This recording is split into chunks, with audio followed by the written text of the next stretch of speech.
All right, so this week we're covering sedentary behavior. So you'll notice, right, we're now not covering a health outcome, we're covering a specific type of behavior, one of our aspects of our 24-hour movement patterns. So we're going to talk about incidence, prevalence, distribution, and cost anyway. So again, but keeping in mind that um, we're talking about a behavior, not so the behavior has become the outcome, I guess, in this case. Um, Again, I like to start you off with a question. So, based on what you know about physical activity and health, what do you think sedentary behavior costs the healthcare system? So, think back to what the healthcare cost associated with obesity or type 2 diabetes is, and then think about what it might be for sedentary behavior as the outcome. And then which groups are most affected, right? So when we talk about the distribution of disease, right, think about the distribution of sedentary behavior and which aspects of the population you think may be most affected. So first you need to define sedentary behavior, and this figure is really helpful for that. So I just mentioned 24-hour movement patterns, right? So we've got sleep, which that typically is associated with a 1 MET value or 3.5 milliliters of oxygen consumption per kilogram of body mass per minute. And that can happen in a sitting, reclining, or lying position. Sedentary behavior is less than 1.5 METs. Again, lying, reclining, or sitting position, right? But I'm awake. Okay, that's really the difference here. And then we have physical activity, right? Broken up between vigorous, moderate, and light physical activity. Lots of different potential postures for that, but associated with a MET value of greater than 1.5 MET. So to define sedentary behavior, we would just say that it's an activity between 1 and 1.5 METs performed while awake.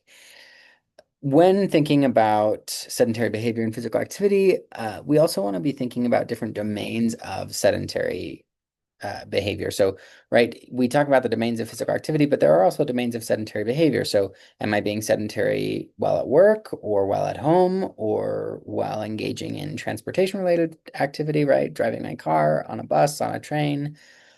We also want to think about the difference between, right, physical activity and exercise in this case, right? So you should be familiar with how those two things differ, what the definition is. And then as we talk about the distinction between physical activity and exercise, it's also important to think about, right, that in many studies, light physical activity is often not captured because most guidelines require that for you to meet the guideline, you're doing moderate to vigorous physical activity. So oftentimes we sort of ignore that light piece. And so anyway, just helpful to think about that when examining the associations that we see.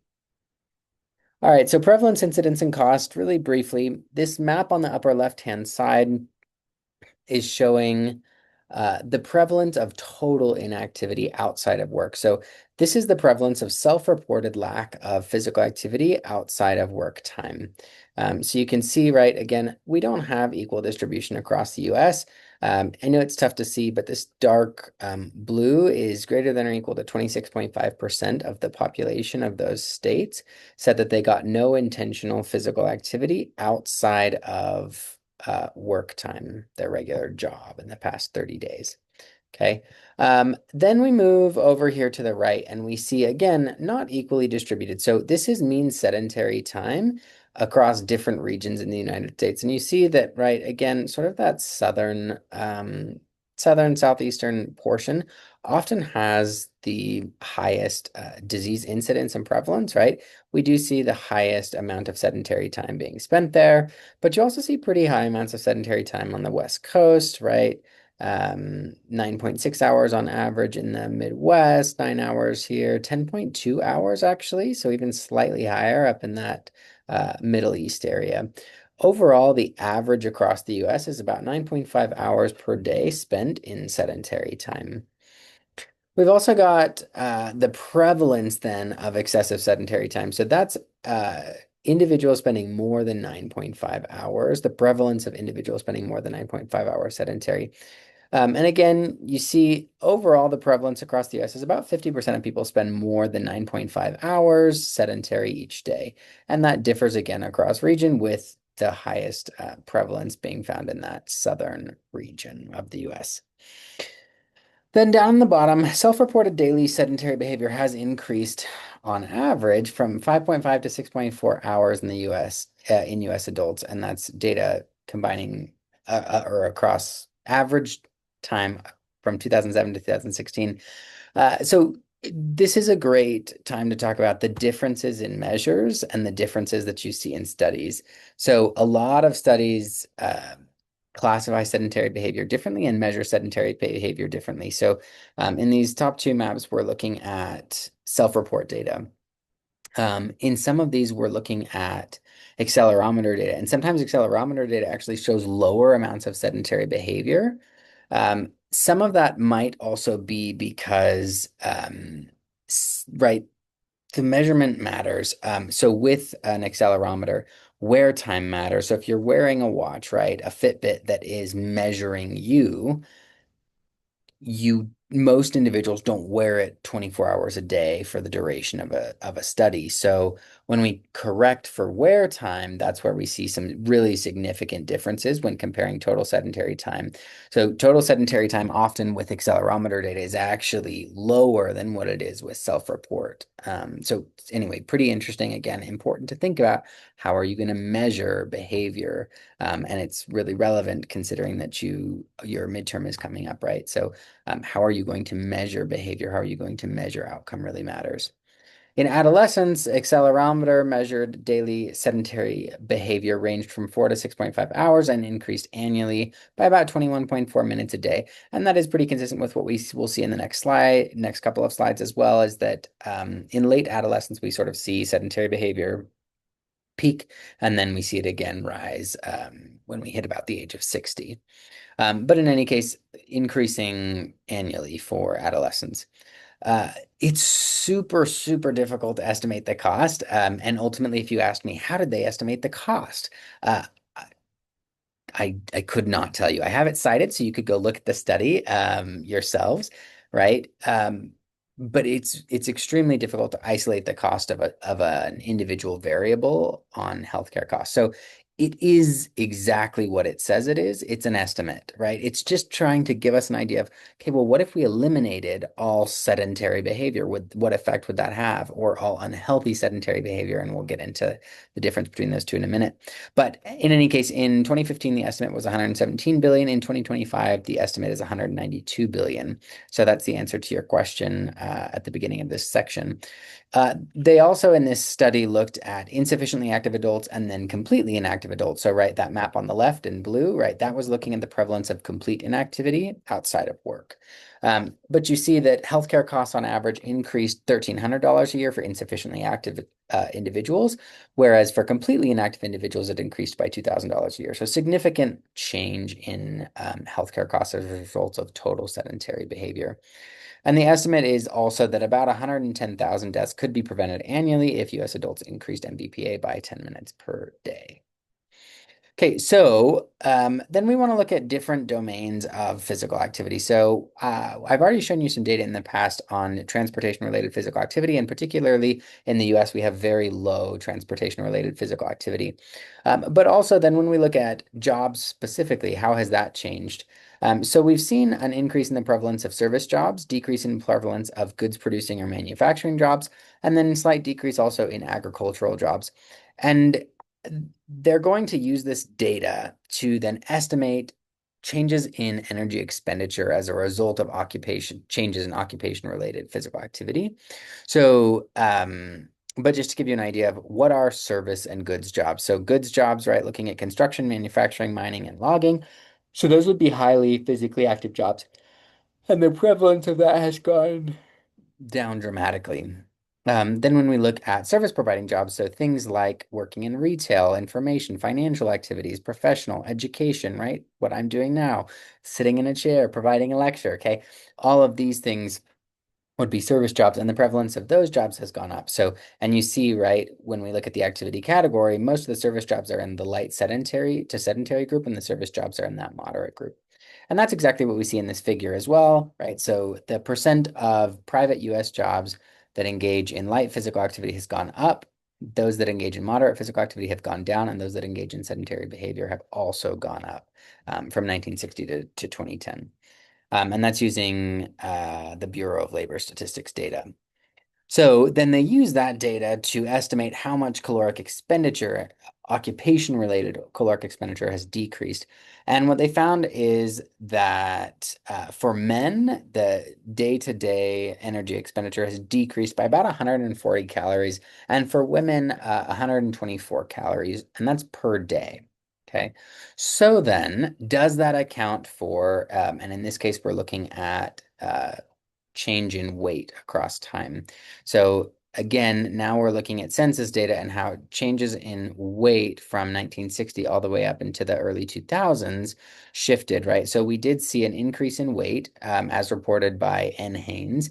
And then they took this data from the Bureau of Labor Statistics and plotted that in black and said, okay, if we added 140 calories per day to men across these years, how much would weight have increased? And then they compared those two bars, and you see they increase pretty similarly. So the model, so the black estimated that weight should have reached about 89.7 kilograms, and what it actually has reached is 91.8. So pretty close to so that change in occupation related physical activity seems like it's pretty close to accounting for the essentially, I mean, in many ways, maybe the obesity epidemic. And we see pretty similar trends for women as well. Uh, so I don't know if you remember back in the obesity lecture, we talked a little bit about how energy expenditure hasn't, or energy intake has not increased as much as people seem to think that it has. But what has decreased significantly is occupation-related physical activity, and that data is presented there. So another thing that's interesting to look at is to look at or to compare rather employed individuals to unemployed individuals and look at how active or sedentary they are. So this is a good example, again, looking at wear time of, so this was accelerometer data, but they looked specifically, or they accounted for wear time. So individuals who were employed on average actually wore the accelerometer for longer. Okay, so you have to account for that in your data analysis. And that's again where looking at quality studies really matter, right? Because if I didn't account for that, then I would have said, oh, these employed individuals are way, way, way more active than any of the other individuals, right? You look at 395 minutes compared to 285 minutes in the non-employed unhealthy group, right? That's massive difference, but ultimately that's just how long they were wearing the accelerometer for. So then in the next four categories, what they did was is they said, okay, of that wear time, how much of it was spent in these different categories that they outlined, and then they had specific cut points that they used. So in this case, they were using counts, is what the unit is called. And we're not going to dive into that too much here, but essentially what they found is that across, so this was EFT was employed full-time, this is employed part-time, this is not employed healthy individuals and not employed unhealthy individuals. And we see that, right, especially going from employed of any kind to unemployed, an increase in sedentary behavior, pretty similar across light physical activity. Here we wouldn't quite have reached moderate, but they call it lifestyle activity. And we do see a decrease in lifestyle activity with unemployed individuals, and we certainly see a decrease in moderate to vigorous physical activity among unemployed individuals. And this is for men. We see similar trends in women, especially with sedentary behavior. Not much difference in light, little bit of a decrease in lifestyle, and then a significant decrease in MVPA there. They took this data and made it a little more swallowable for us. So they compared directly the employed full-time group and then the not employed healthy group.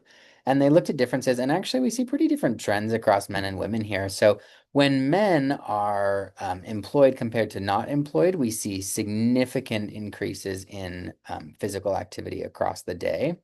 And the asterisks mark that there was a statistically significant difference between the activity at those times of day between employed and unemployed individuals. For women, right? Pretty interesting though. We don't see nearly as big of a difference, and in fact, in some cases, around that 2 to 3 p.m., actually the employed individuals were less active than the unemployed individuals. So um, I want you to think about that and see if you can figure out what might be accounting for this, right? It's not what we would have expected, right? Generally, what we see is that employed individuals are more active than unemployed. What about for women? Why is that trend different? I'm going to leave that to your perusal discussion. When we look at age and how sedentary behavior changes across time, right? Exactly what I said before. Young kids, pretty low, lowest actually of any group. And then we see that sort of peak around late adolescence, drop down a little bit in middle age, and then increase again at about the age of 60. Okay. And you see the same thing over here. Males typically tend to be a little more sedentary than females. Um, and then across age groups, right, we see some increases in sedentary behavior. Note that we didn't even look at this study, didn't look at late adolescence. Okay. Um, we don't see as consistent of patterns in race here. So this is the only data I'll present on race, but you can see these really, really big confidence intervals. So looks like maybe Asian adults have higher sedentary time, but again, those confidence intervals are so big that I wouldn't be really confident stating that, right? And in fact, this study says that they can't draw conclusions based on this. This then is pretty interesting as well. So this lot looked at sitting or watching TV time and how that prevalence changed from 2001 data to 2016 data. And we see pretty stable prevalence of TV or video of TV time.